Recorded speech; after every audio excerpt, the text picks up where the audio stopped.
હું ગુંજન સુપારીવાલા આપનું હાર્દિક સ્વાગત કરું છું બેટા. લાસ્ટ વિડિયો લેક્ચરની અંદર મેં તમને કીધેલું હતું એક ઘણા અગત્યના 3 ટોપિક આપણે કવર કરેલા હતા: નેટવર્ક, જંક્શન અને લૂપ.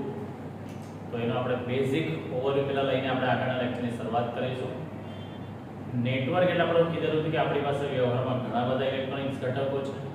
અવરોધ, ઇન્ડક્ટર, કેપેસિટર, બેટરી આ બધાને શ્રેણીમાં બી જોડાય, સમાંતરમાં બી જોડાય. શ્રેણી સમાંતરમાં મિશ્ર પ્રકારે બી જોડીને એક જટિલ પરિપથ આપણે બનાવીએ તેને આપણે નેટવર્ક કહી શકીએ છીએ. ત્યારબાદ આપણે વાત કરી હતી આપણે જંક્શન બિંદુ. તો વ્યવહારમાં જે તમારી પાસે નેટવર્ક હોય એ નેટવર્કના કોઈ એક બિંદુ એવું હોય કે જેની પાસે ઘણા બધા છેડાઓ વાહકના ભેગા થતા હોય તો તે બિંદુને તમે જંક્શન બિંદુ કહી શકો. એનું બીજું નામ એને બ્રાન્ચ પોઈન્ટ પણ કહી શકાય. અથવા તો જે બિંદુ પરથી પ્રવાહનું વિભાજન થતું હોય કે પ્રવાહ મર્જ થતો હોય તેને બી તમે કહી શકો છો જંક્શન બિંદુ. અને ત્રીજું હતું આપણે લૂપ. લૂપ એટલે વાહકોથી બનતો આખો બંધ પરિપથ. એટલે જે જગ્યા પરથી તમને કીધું તો મુસાફરી ચાલુ કરો, ફરી પાછા એ જ જગ્યા પર તમે આવો ત્યારે જ એ બંધ પરિપથ બની શકે છે અને તમે એને લૂપ કહી શકો છો, જે આપણે લાસ્ટ આપણે ડિસ્કસ કરી રહ્યા છે. હવે ત્યાંથી જ આપણે આગળ વધીએ છીએ મિત્રો. આપણે કિર્ચોફના નિયમો, કિર્ચોફ હું નામ લખું છું થોડું એક્સપ્લેનેશન આપીને. તો બેઝિકલી શ્રેણી અને સમાંતર જોડાણ જે છે એટલે નેટવર્ક જે છે એ નેટવર્કના સોલ્યુશન કરવા માટે ખાલી ઓહમનો નિયમ જરૂરી નથી દીકરા. ઓહમના નિયમના આધારે નેટવર્કનું દરેક વખતે સોલ્યુશન કરી શકાય તેવું નથી. એટલે એ નેટવર્કના સોલ્યુશન કરવા માટે આપણે એક બીજા સાયન્ટિસ્ટે બી નિયમો આપ્યા છે. કિર્ચોફ નામના વૈજ્ઞાનિક, કિર્ચોફ એટલે કિર્ચોફ નામના વૈજ્ઞાનિકે 2 નિયમ આપેલા હતા. એ બંને નિયમોનો આજે આપણે સ્ટડી કરવાનો છે. તો નેટવર્ક જે હોય નેટવર્કનું સોલ્યુશન કરવા માટે ઓહમનો નિયમ દરેક વખતે જરૂરી નથી. એટલે આપણે કિર્ચોફ નામના વૈજ્ઞાનિકે આપેલા બંને નિયમોનો અભ્યાસ કરીને પછી આપણે નેટવર્ક સોલ્યુશન આપણે જોઈશું. તો આપણે પહેલા જોઈએ છે કિર્ચોફનો પ્રથમ નિયમ.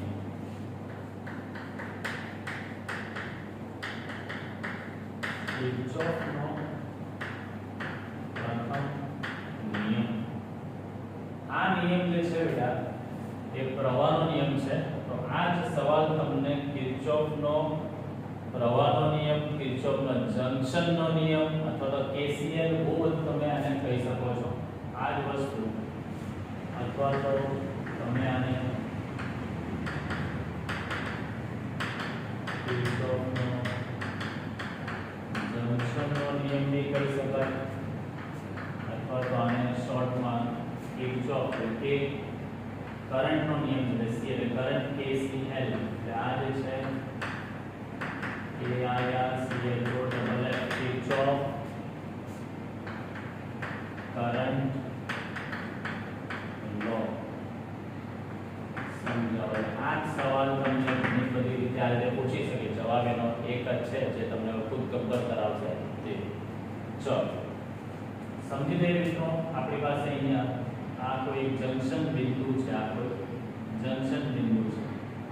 એના પર પ્રવાહ આવે બી છે ને પ્રવાહ કઈ બધા જતા બી હોય. આપણને કઈ જ ખબર નથી પડતી. આપણે માની લઈએ આ વસ્તુ બરાબર. આ જંક્શન O છે. ધારો કે આ એક પ્રવાહ અંદર તરફ આવે છે, બીજો પ્રવાહ જે છે તે આ બહાર તરફ જાય છે, બીજો પણ બહાર તરફ ગયો, ચોથો કંઈક અંદર તરફ આવે છે, પાંચમો પણ કંઈક અંદર તરફ આવે છે. આવું રેન્ડમલી લીધી છે. ભારત લોકશાહી દેશ, મરજી મુજબની દિશા લેવી બદલાઈ શકો છો બરાબર. ચલો આપણે પહેલા લખીએ કે આકૃતિમાં કોઈ એક નેટવર્ક છે. એક કોઈ એક નેટવર્કનું જંક્શન બિંદુ O છે. નેટવર્કનું જંક્શન બિંદુ O છે બરાબર. આ જંક્શન પાસે આ પ્રવાહો જંક્શન પાસેના પ્રવાહો જે છે એ અનુક્રમે I1 I2 I3 I4 તથા I5 છે. તેમની દિશા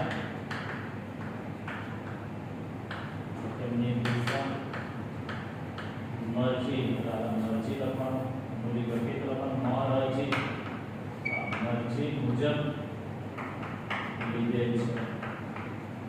તમારે એવું નહીં કે મેં I1 અંદર લીધું છે તો તમારે બી I1 અંદર જે લેવાય બહાર બી લેવાય, પણ થોડા બહાર થોડા અંદર રીતે લેજો તો કન્સેપ્ટ ક્લિયર કરાવી શકે સામેવાળાને. બરાબર. હા, બીજી વસ્તુ આ જે નિયમની સમજૂતી છે દીકરા, તમારે ટેક્સ્ટબુકમાં ખાલી લાઈન આપી દીધેલી છે, આપણે એને આપણી રીતે સોલ્વ કરીશું કે કઈ રીતે વસ્તુ આવે છે તે. ચાલો, એટલે તો 5 પ્રવાહ છે I1 I2 I3 I4 અને I5, અને એની દિશા જે લીધેલી છે તે આપણે મરજી મુજબ લીધેલી છે. હવે આપણને ખબર છે પ્રવાહના વહનનો જવાબદાર ઘટક કયો દીકરા? પ્રવાહના વહનનો જવાબદાર ઘટક કયો? વિદ્યુત ભાર. તો અહીંયા લખી શકાય આ જે પ્રવાહો છે આ પ્રવાહોને અનુરૂપ વિદ્યુત ભાર અનુક્રમે આપણે લઈએ છીએ. પહેલાનો પ્રવાહ જેનો વિદ્યુત ભાર Q1 Q2 Q3 Q4 અને Q5 છે. Q1 Q2 Q3 Q4 અને Q5 છે. અને આ વિદ્યુત ભારને વહેવા માટેનો સમય અને તેમને વહેવા માટે લાગતો જે સમય છે એ સમય છે, એટલે સરખત સમય બધાને લાગે છે એવું આપણે ધારી લઈશું બેટા. હવે સમજો, આપણને ખબર છે બેટા કે પ્રવાહનું વહન થાય તો પ્રવાહ કયા નિયમનું પાલન કરે? આપણને ખબર છે, યાદ કર, આપણે આગળ ભણીએ સ્ટાર્ટિંગમાં બેટા વિદ્યુત ભારના સંરક્ષણના નિયમનું પાલન કરે. તો પહેલા નિયમની જરૂરી શરત કઈ છે ખબર? આ નિયમ તારવવો હોય તો તમારે કમ્પલસરી આ વિદ્યુત ભારનું સંરક્ષણ થાય છે તે તમારે લેવું ફરજિયાત છે. વિદ્યુત ભારનું સંરક્ષણ થાય તે લેવું અહીંયા ફરજિયાત છે. તો આની અંદર મેઇન વસ્તુ પહેલા તો આપણી પાસે દરેક પ્રવાહ માટે વિદ્યુત ભારનું સૂત્ર લખો. I that is equal to Q by T છે, તો I1 is equal to Q1 by T. એના પરથી મારે Q1 is equal to શું લખી શકાય? I1 બરાબર. પછી I2 is equal to Q2 by T થશે. એના પરથી મારે Q2 લખવું હોય તો Q2 is equal to I2. I3 is equal to Q3 by T, તો Q3 is equal to લખી શકાશે I3T. I4 is equal to Q4 by T, એના પરથી Q4 is equal to I4 into T લખાશે. I5 is equal to Q5 by T, એના પરથી આપણે Q5 લખવું હોય તો I5 into T આપણે લખી શકીએ છીએ. એટલે બધાના વિદ્યુત ભાર શોધી નાખ્યા. હવે આપણને ખબર છે કે પ્રવાહ એ વિદ્યુત ભારના સંરક્ષણ નિયમનું પાલન કરે. તો અહીંયા હું શરત લઈશ કે વિદ્યુત ભારના સંરક્ષણના નિયમ મુજબ સંરક્ષણના નિયમ મુજબ સંરક્ષણ થવું એટલે શું? હવે તમને ખબર છે અહીંયા પ્રવાહ જંકશન તરફથી આવે છે અને જંકશનથી દૂર બી જાય છે. જે તમને આકૃતિ બધી ફરી પાછું બતાવો. I1 પ્રવાહ બરાબર I4 પ્રવાહ જંકશન તરફ આવે છે. બાકીના જે પ્રવાહ છે જેનો અલગ ઇન્ડિકેશન આપું કે તમને આઈડિયા રહે. I2 જે છે, I3 જે છે અને બાય મિસ્ટેક I5 કે અંદર તરફ આવે છે. એટલે I2 અને I3 બંને બહાર નીકળે છે. આપણે એવું લઈએ તો સંરક્ષણ એટલે શું? જેટલો પ્રવાહ જંકશન તરફ આવે એટલો વિદ્યુત ભાર જંકશન તરફ આવે. જે જંકશનથી દૂર જાય છે પ્રવાહ એટલો જંકશનથી દૂર જતો વિદ્યુત ભાર હશે. તો અહીંયા સંરક્ષણ એ રીતે લઈ શકું કે માટે અહીંયા લખી શકાય જંકશન તરફ આવતો વિદ્યુત ભાર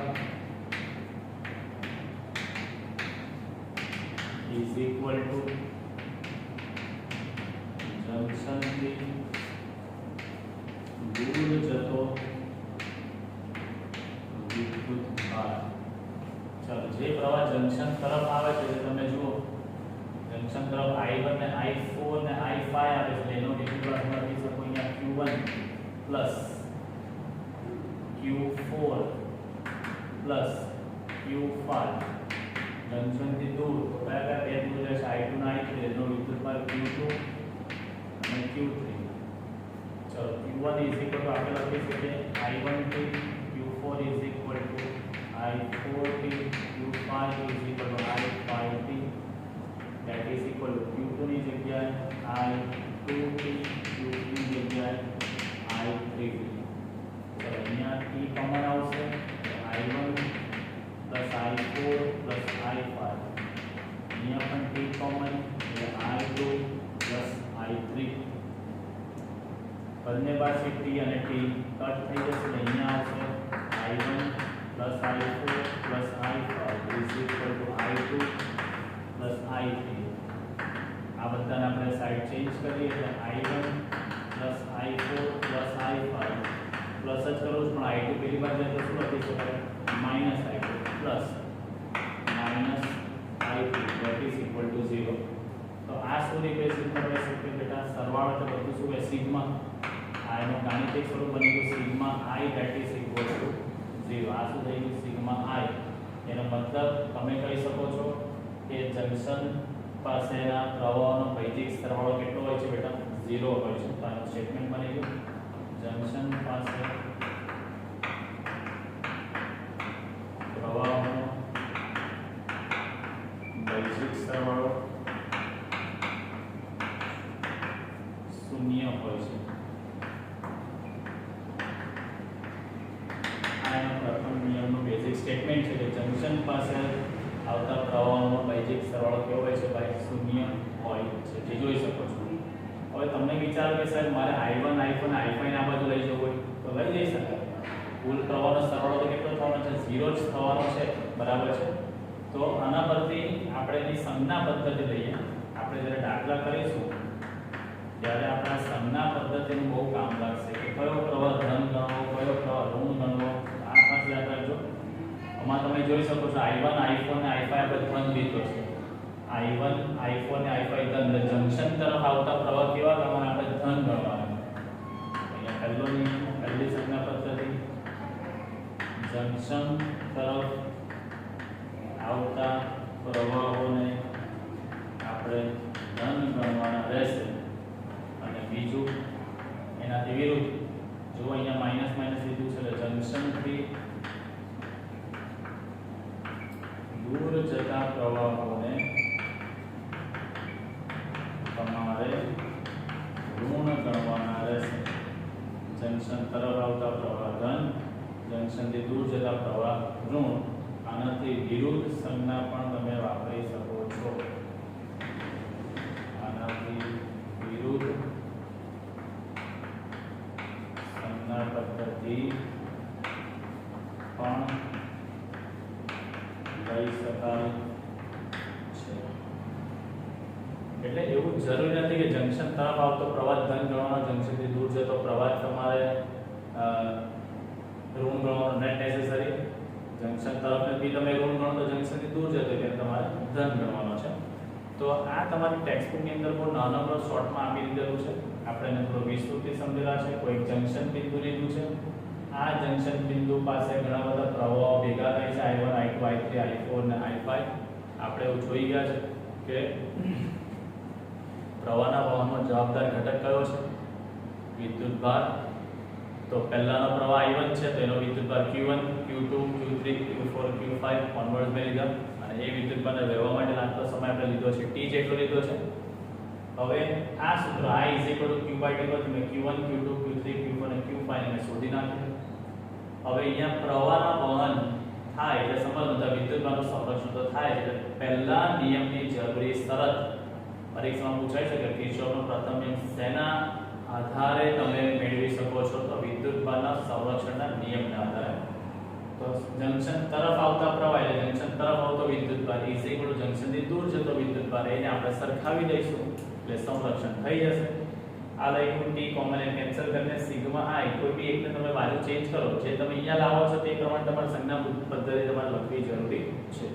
એટલે નિયમ થઈ ગયો જંકશન પાસે પ્રવાહનો વૈદ્યુતિક સરવાળો કેવો હોય છે 0 હોય છે બરાબર.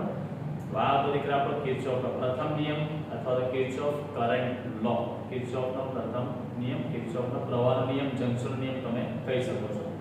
જે પ્રવાહનો નિયમ આપ્યો છે તેમ હવે આપણે સમજવું છે દીકરા કિર્ચોફનો વોલ્ટેજનો નિયમ આપણે KVL સમજીશું. ચાલો ચલો નેક્સ્ટ ટોપિક આપણે જોઈએ કિર્ચોફનો બીજો નિયમ એટલે કે વોલ્ટેજનો નિયમ આપણે સમજીશું. તો અહીંયા આપણે ટોપિક લઈએ છીએ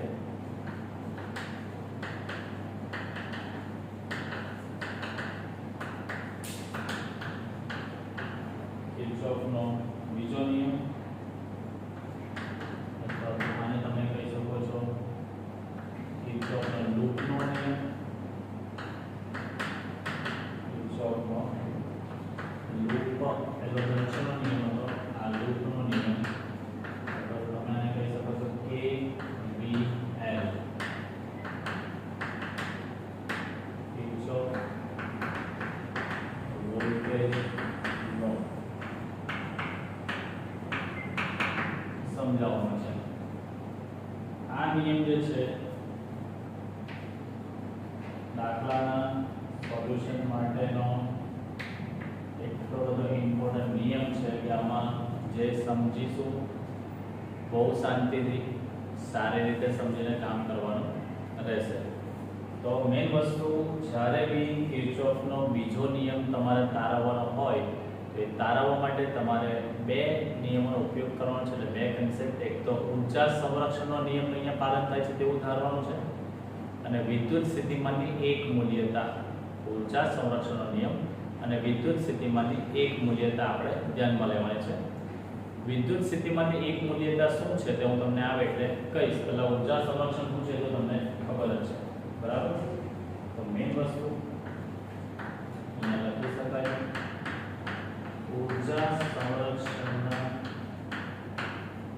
સંરક્ષણનો નિયમ અને વિદ્યુત સ્થિતિમાનની એક મૂલ્યતા, વિદ્યુત સ્થિતિમાનની એક મૂલ્યતાનો ઉપયોગ કરી આ નિયમ સમજી શકાય છે. સમજ શું છે હું અહીંયા નેટવર્ક દોરું છું દીકરા.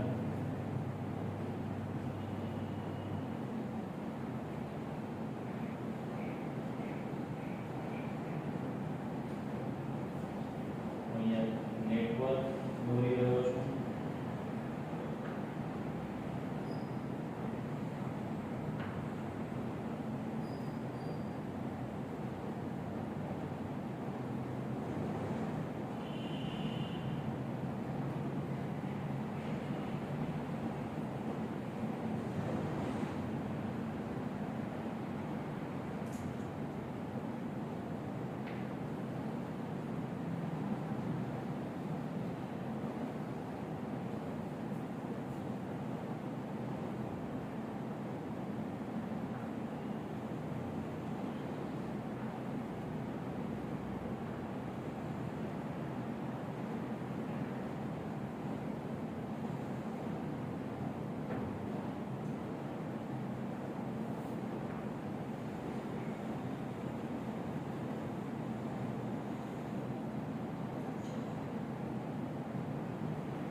છેડા અહીંયા કાઢેલા છે. નામ આપ્યા અને બિંદુ A, B, C, D અને E. આ લઈ આપણે પહેલો અવરોધ R1, બીજો અવરોધ R2, ત્રીજો અવરોધ R3, ચોથો અવરોધ R4, પાંચમો અવરોધ R5 આપણે લીધેલું છે. આમે એક નેટવર્ક દોરેલું છે બેટા, એક નેટવર્ક દોરેલું છે અને બે બેટરી દોરેલી છે જે અહીંયા આકૃતિમાં દર્શાવેલી છે બેટા. જેમાં એકનો EMF E1 અથવા એપ્સિલોન 1 તમે કહી શકો છો અને બીજી બેટરી જેનો EMF E2 અથવા એપ્સિલોન 2 તમે કહી શકો છો. હવે આની અંદર જે નેટવર્ક છે એ નેટવર્કમાં વહેતો પ્રવાહ જે છે એમાં દરેક પાથમાં જતો પ્રવાહ હું અલગ અલગ લઈશ અને એ પ્રવાહની ડિરેક્શન પણ હું રેન્ડમલી લઉં છું, બરાબર? કોઈ ચોક્કસ રીતે અહીંયા લીધેલી નથી. ધારો કે આ પહેલો પાથ જે A થી B તેમાં જતો જે પ્રવાહ છે એમાં જતો પ્રવાહ જે છે એ ધારો કે ભાઈ I1 જેટલો પ્રવાહ જાય છે,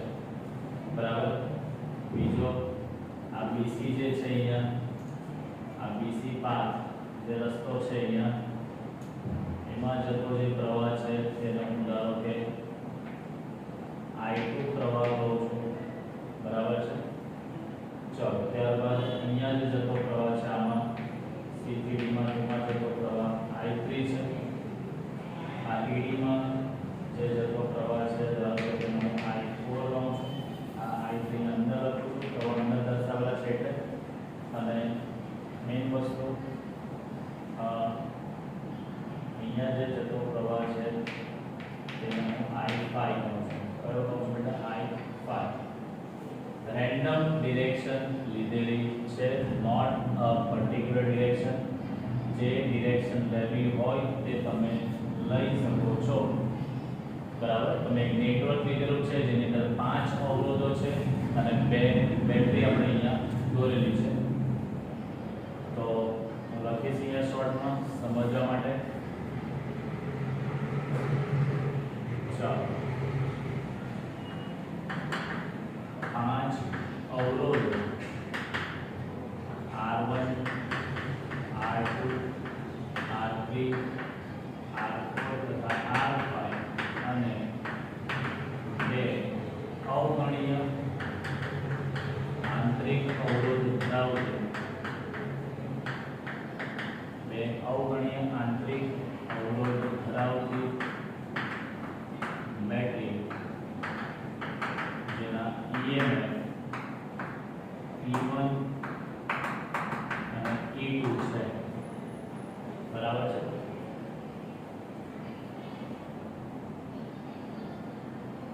જેને જોડીને નેટવર્ક બનાવે છે.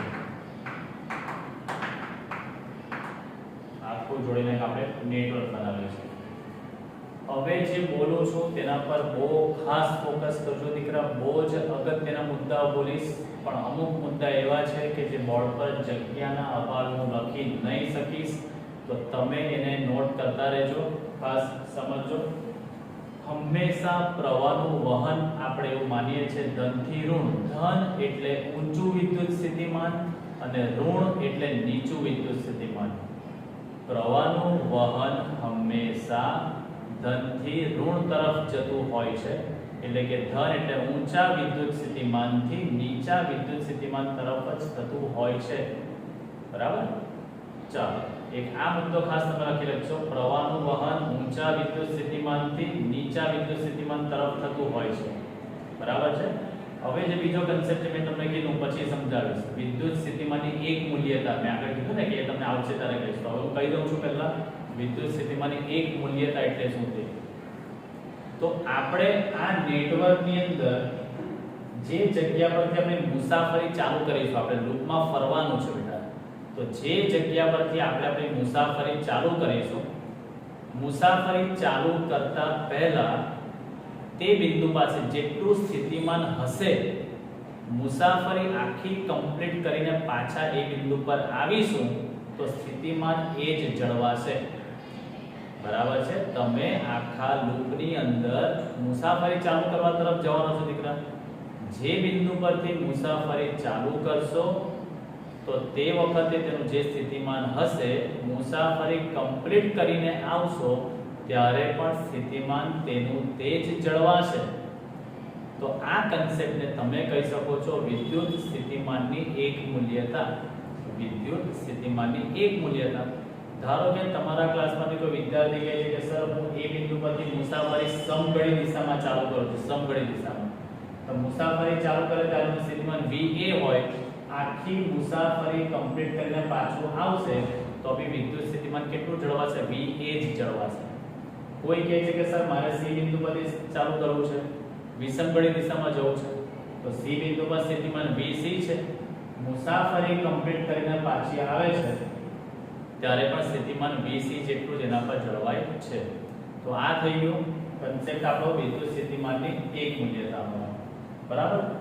હવે મેઈન વસ્તુ, જ્યારે પણ આપણે આખો છે સેલમાં આપણે ઋણથી ધન તરફ જઈએ. ઋણ એટલે નીચું સ્થિતિમાન અને ધન એટલે ઊંચું સ્થિતિમાન. ઋણથી ધન તરફ જઈએ, ઋણથી ધન તરફ જઈએ તો સ્થિતિમાન વધે, ઋણ પર છીએ ધન પર જઈશું તો સ્થિતિમાન વધશે, અને ધનથી ઋણ પર જઈએ તો સ્થિતિમાન શું થશે બેટા? ઘટશે. ધન એટલે ઊંચું સ્થિતિમાન, ઋણ એટલે નીચું સ્થિતિમાન. ઋણથી ધન એટલે સ્થિતિમાન વધ્યું, ધનથી ઋણ તો સ્થિતિમાન શું થશે બેટા? ઘટશે. બરાબર. તો આ અમુક પોઈન્ટો જે છે કામના એને હું હાઇલાઇટ કરી દઉં છું. આ ખાસ સમજો કે મેઇન પોઈન્ટ કોષના ઋણ ધ્રુવથી ધન ધ્રુવ તરફ જતા, ઋણ ધ્રુવથી ધન ધ્રુવ તરફ જતા સ્થિતિમાનમાં વધારો થાય, સ્થિતિમાનમાં વધારો થાય અને ધનથી ઋણ ધ્રુવ તરફ જતા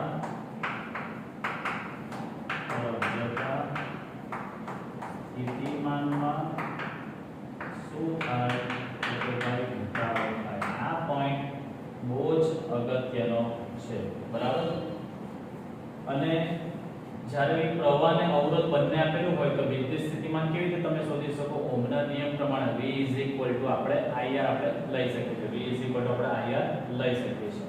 હવે આપણે મુસાફરી ચાલુ કરીશું. સમજો, હું અહીંયા દોરું છું મુસાફરીની દિશા. મુસાફરી ચાલુ કરવાની છે મારે. A થી હું B જઈશ, B થી C જઈશ, C થી D જઈશ, D થી E અને E થી A. આ જે છે એ મુસાફરીની દિશા છે મારી. અહીંયા કઈ દિશા કહેવાય બેટા? Clockwise direction. તો આની અંદર હું લખું છું loop A B C D E A માં સમઘડી દિશામાં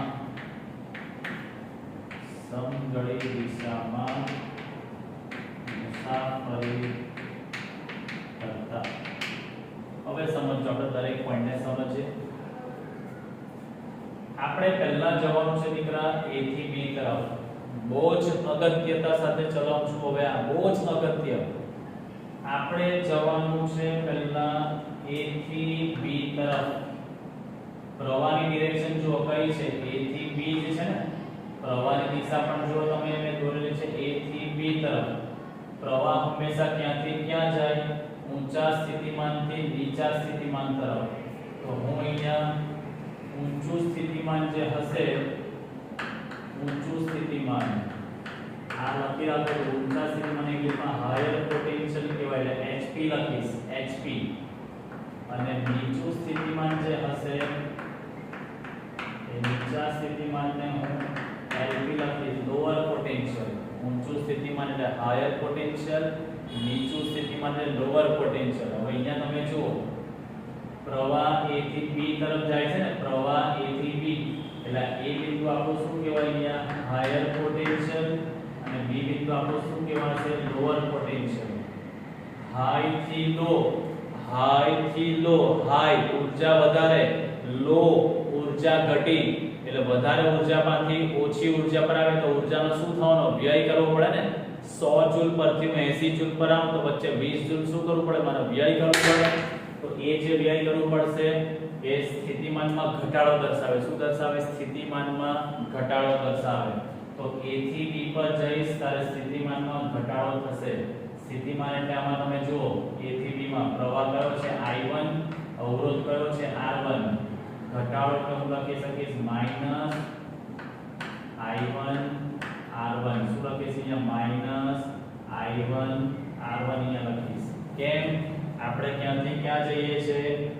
હાયર પોટેન્શિયલ થી લોઅર પોટેન્શિયલ. હાઈ થી લો આપણી મુસાફરી A થી B.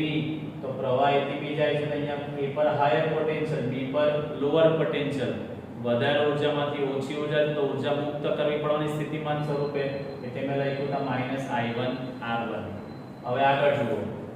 હવે આપણે જઈએ B થી C ની મુસાફરી કરીએ.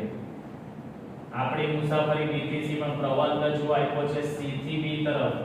C થી B તો કયો હાયર સી અને બી માં કોણ હાયર કોણ લોઅર પ્રવાહ સી થી નીકળે છે સી આપણો થાય હાયર પોટેન્શિયલ અને બી આપણો થશે અહીંયા લોઅર પોટેન્શિયલ પણ આપણી મુસાફરી ક્યાંથી ક્યાં છે બી થી સી આપણે આમ આવે છે ને બી થી સી એટલે લોઅર થી હાયર આવવાના આપણે લોઅર થી હાયર જવાના 80 થી 100 પર તો મારે ઊર્જા શું કરવી પડે વધારવી પડશે વધારી તો સ્થિતિમાન સ્વરૂપે ઊર્જા અહીંયા વધશે પ્લસ અહીંયા લખું છું બેટા પ્લસ I2 R2 અહીંયા મેં લખ્યું પ્લસ I2 R2 મેં અહીંયા લખી દીધું ક્લિયર બેટા શું ચેક કરવાનું પ્રવાહની દિશા જ્યાંથી જ્યાં હોય જ્યાંથી ચાલુ થાય ત્યાં હાયર અને જ્યાં જઈએ ત્યાં લોઅર પછી તમારે એ ચેક કરવાનું કે તમારી મુસાફરીની દિશા કઈ છે લો થી હાઈ છે કે હાઈ થી લો છે લો થી હાઈ તો પ્લસ કરવાનું ને હાઈ થી લો હોય તો માઈનસ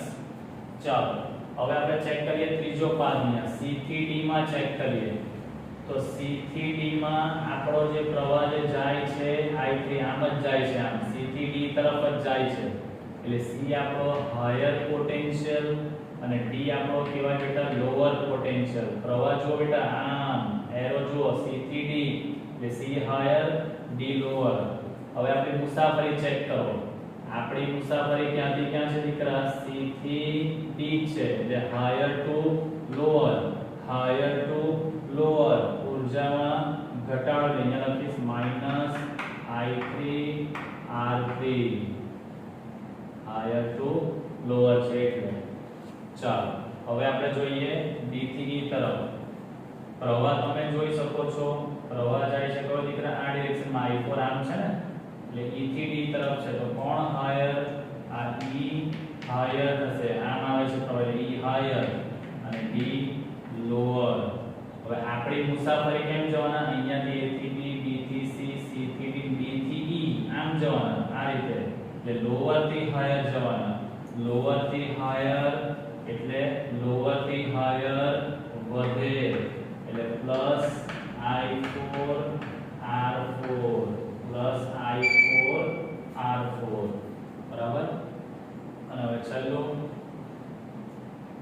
પ્રવાહ જે I5 છે A થી E તરફ છે A થી E તરફ એટલે A આપણો કોણ કહેવાય A થી તરફ E આપણો હાયર અને હવે આ થઈ જશે અહીંયા લોઅર આપણે મુસાફરી જુઓ દીકરા મુસાફરી આપણે A B C D E A E થી A એટલે E પર લોઅર A પર હાયર લો થી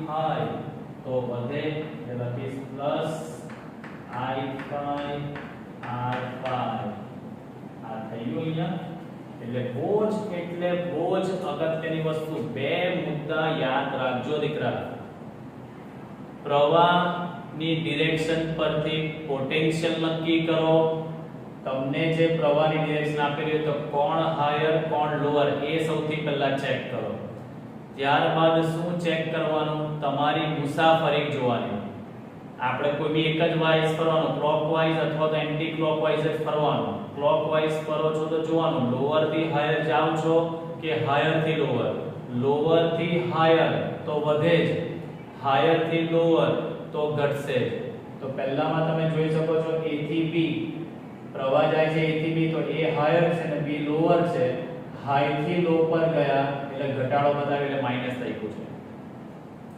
પછી B થી C જવાનું છે પણ પ્રવાહ C થી B છે એટલે આ હાઈ થાય ને આ લો થાય આપણે આગે છે લો થી હાઈ એટલે વધારો દર્શાવ્યો પછી C થી D પ્રવાહ બી C થી D જાય છે C હાઈ અને D લો આપણી મુસાફરી બી હાઈ થી લો એટલે માઈનસ જ બતાવ્યું છે પછી D થી E એટલે પ્રવાહ જાય છે E થી D એટલે D આપણો લોઅર થાય ને E હાયર આપણે જઈએ છે લો થી હાઈ એટલે લખ્યું મેં પ્લસ અને છેલ્લામાં પ્રવાહ આવે છે A થી E એટલે A હાઈ આ લો આપણે જઈએ છે લો થી હાઈ એટલે મેં ત્યાં લખ્યું છે ત્યાં પ્લસ લખેલું છે ક્લિયર બેટા તો આ વસ્તુ જે છે હવે આપણે સમીકરણ સ્વરૂપે લખવાનું છે આ જે પ્રવચન જે આપી દીધું પેમ્પલેટમાં તમને મળી જશે દીકરા પણ હું હવે અહીંયા સમીકરણ લખીશ કે જેથી થિયરી આખી બોર્ડ પર હું સમાવી શકીશ તો આની અંદર હવે આપણે મેઈન વસ્તુ જે લખવાનું છે તે કેવી રીતે સમીકરણ લખવાનું છે તે આપણે અહીંયા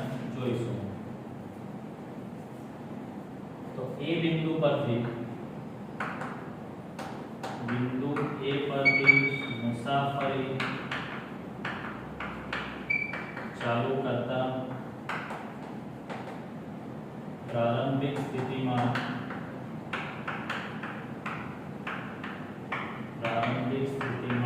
VA છે અને મુસાફરી પૂરી કર્યા બાદ પણ સ્થિતિમાન VA જળવાશે, જેને વિદ્યુત સ્થિતિમાનની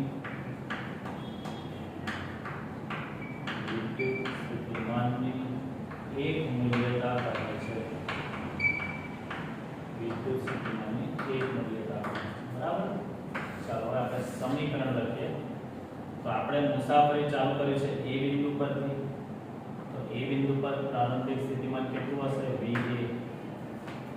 ચાલો હવે અહીંયા VA પર છીએ, ત્યાંથી આપણે આગળ ગયા તો પહેલા શું ઘટ્યું છે? અહીંયા ઘટ્યું છે ને -I1R1.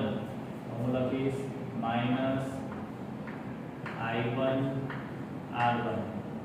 હવે ખાસ સમજો દીકરા, આપણે અહીંયા બેટરી પણ છે. બેટરીની હમણાં જગ્યા છોડું છું. ચાલો બેટરીને પછી સમજાવીને લખું છું. હવે અહીંયા શું આવે છે? જો પ્લસ થાય છે તો હું લખું છું અહીંયા +I2R2. બેટરી હમણાં છોડી દઉં છું. પછી છે -I3R3. -I3R3. પછી થાય છે +I4R4. +I4R4. અને છેલ્લે થાય છે +I5R5. ફરીને પાછા ક્યાં આવ્યા ભાઈ? A પર. તો પાછું સ્થિતિમાન કેટલું થઈ જશે? અહીંયા VA કીધું ને, અહીંયા એક મૂલ્યતા કીધું છે તે.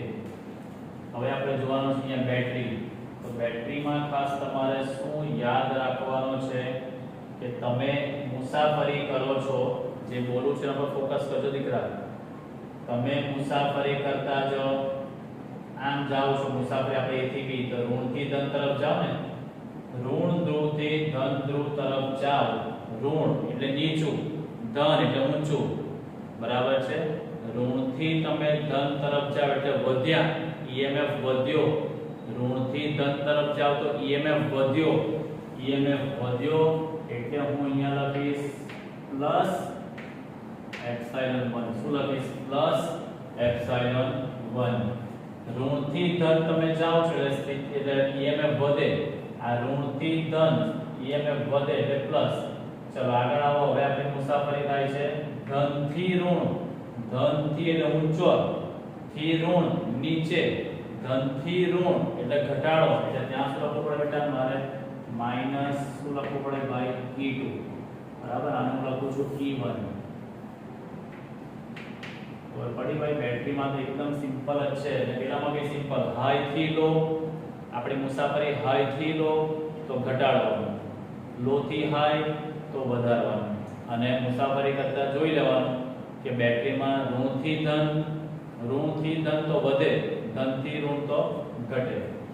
ચાલો બંને બાજુથી દીકરા અહીંયા શું થશે? તો આ VA અને આ VA કટ થઈ ગયું. શું હતું સમીકરણ? -I1R1 +E1 +I2R2 -E2 -I3R3 +I4R4 +I5R5 = 0. હવે આ બંને બેટરીને હું ઇક્વલ ટુ ની બીજી બાજુ લખી દઉં છું. એટલે -I1R1 +I2R2 -I3R3 +I4R4 અને +I5R5 ઇક્વલ ટુ આ પ્લસ છે તેને લાવો એટલે -E1, આ માઈનસ છે તેને આ બાજુ લાવો એટલે +E2. તો હવે ખાસ સમજો બેટા, ઇક્વલ ટુ ની એક બાજુ બધું સિગ્મા શું દર્શાવે છે? સિગ્મા એક બાજુ આખું IR દર્શાવે છે અને બીજી બીજી બાજુ સિગ્મા શું દર્શાવે છે E એટલે EMF દર્શાવે છે. તો આ બાજુ થઈ ગયું આ કિર્ચોફના બીજા નિયમનું ગાણિતિક સમીકરણ. વિદ્યુત સ્થિતિમાનનો બૈજિક સરવાળો અને EMF નો બૈજિક સરવાળો તમને કેવો જોવા મળતો હોય છે બેટા? સરખો જોવા મળતો હોય છે. બરાબર? એટલે એનું સ્ટેટમેન્ટ આખું આપણે લખીએ કે કોઈ બંધ પરિપથમાંના કોઈ બંધ પરિપથમાંના અવરોધો અને તેના વિદ્યુત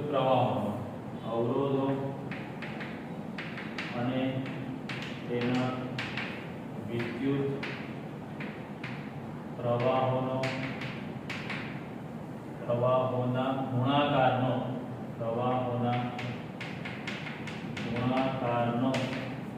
સમગ્ર બંધ માર્ગ પરનો બૈજિક સરવાળો. આખું સ્ટેટમેન્ટ છે.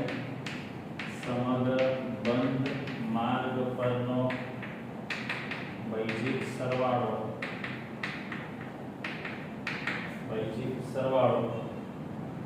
તે બંધ માર્ગમાં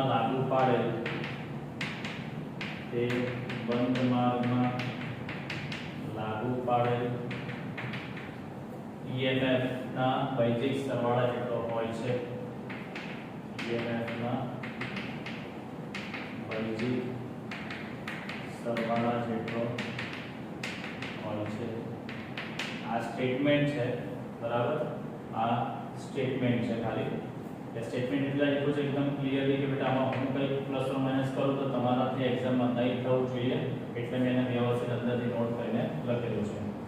તો આ હતો દીકરા આપણો કિર્ચોફનો બીજો નિયમ. આ નિયમને એક્ઝામમાં કેવી રીતે અપ્લાય કરવો તેની એક ચોક્કસ સંજ્ઞા પદ્ધતિ પણ છે. બરાબર? એની ચોક્કસ સંજ્ઞા પદ્ધતિ પણ છે. તો હું તમને એની શોર્ટકટ આના પરથી સંજ્ઞા પદ્ધતિ આપીશ. શું છે સંજ્ઞા પદ્ધતિ ખબર? યાદ રાખજો.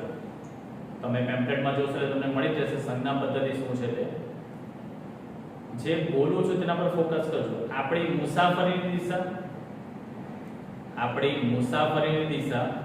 અને પ્રવાહની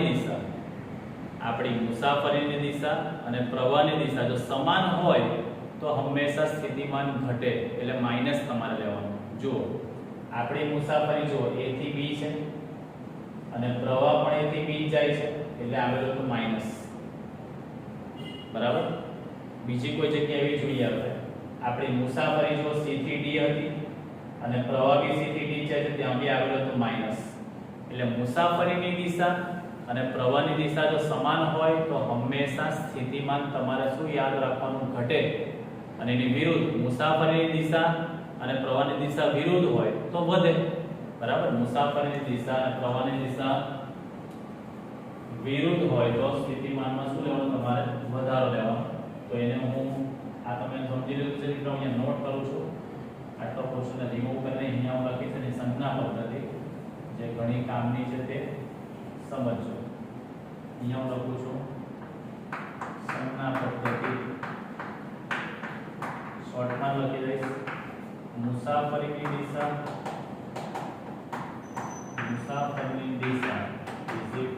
અંદરથી વહેતા પ્રવાહની દિશા હોય તો યાદ રાખવાનું જે સ્થિતિમાન છે સ્થિતિમાનમાં શું કરવાનું? ઘટાડો લેવાનો અને માઈનસ ચિહ્ન લેવાનું. જે અહીંયા લીધેલું છે આપણે તે. બીજી વસ્તુ કે જો મુસાફરીની દિશા અને પ્રવાહની દિશા વિરુદ્ધ હોય અને પ્રવાહની દિશા વિરુદ્ધ હોય તો યાદ રાખવાનું સ્થિતિમાનમાં શું લેવાનું? વધારો લેવાનો. જો અહીંયા રસ્તા B થી C, આપણી મુસાફરી B થી C પણ પ્રવાહ C થી એટલે પ્લસ આવેલો. અહીંયા બી આપણી મુસાફરી D થી E પણ પ્રવાહ E થી D એટલે પ્લસ આવેલો. આપણી મુસાફરી E થી A પણ પ્રવાહ E થી એટલે પ્લસ આવેલો. અને ઇક્વલ ટુ ની જમણી બાજુ તમે ડાયરેક્ટ બેટરી લખી શકો છો. તો મુસાફરી કરતા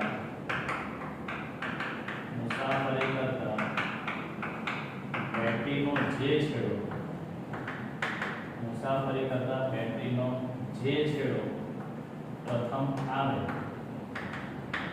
જે છેડો પ્રથમ આવે તે ચિહ્ન સાથે ઇક્વલ ટુ ની જમણી બાજુ દર્શાવો. તો આપણે અહીંયાથી મુસાફરી કરીએ છીએ તો પહેલો છેડો કયો આવે છે? અહીંયા ઋણ, એટલે અહીંયા લખ્યું છું અહીંયા માઈનસ. મુસાફરી કરતા અહીંયા છેડો આવે છે કયો? અહીંયા ધન, તો મેં અહીંયા લખ્યું અહીંયા ધન. થઈ ગયું. એટલે આની સંજ્ઞા પદ્ધતિ તમે કરો તો દાખલા તમને કરવામાં બહુ જ સરળતા દીકરા પડી શકે છે. બરાબર? તો આ હતા કિર્ચોફના બંને નિયમો. આ નિયમ દીકરા એટલા સારા સમજીને વિડિયો સમજીને કામ કરજો, કારણ કે હવેના આખા ચેપ્ટરમાં કિર્ચોફના નિયમોનો જ આપણે ઉપયોગ કરવાનો છે. તો આ ખાસ કાળજી રાખજો દીકરા. કિર્ચોફનો બીજો નિયમ બહુ શાંતિથી ક્યાં વિડિયોને શાંતિથી પોઝ કરીને તો હું શું બોલું છું તેને નોટ કરીને સમજીને પછી પેમ્પલેટને તમે વાંચો તો એકદમ સરળ છે. કોઈ જ તમને કન્ફ્યુઝન થવાનું નથી. ચલાવેલું મેં છે એટલે તમને કહું છું. બરાબર? ચાલો તો મળીએ આપણે ફરી પાછા બેટા નેક્સ્ટ વિડિયો લેક્ચરની અંદર. ત્યાં સુધી જય હિન્દ, જય ભારત.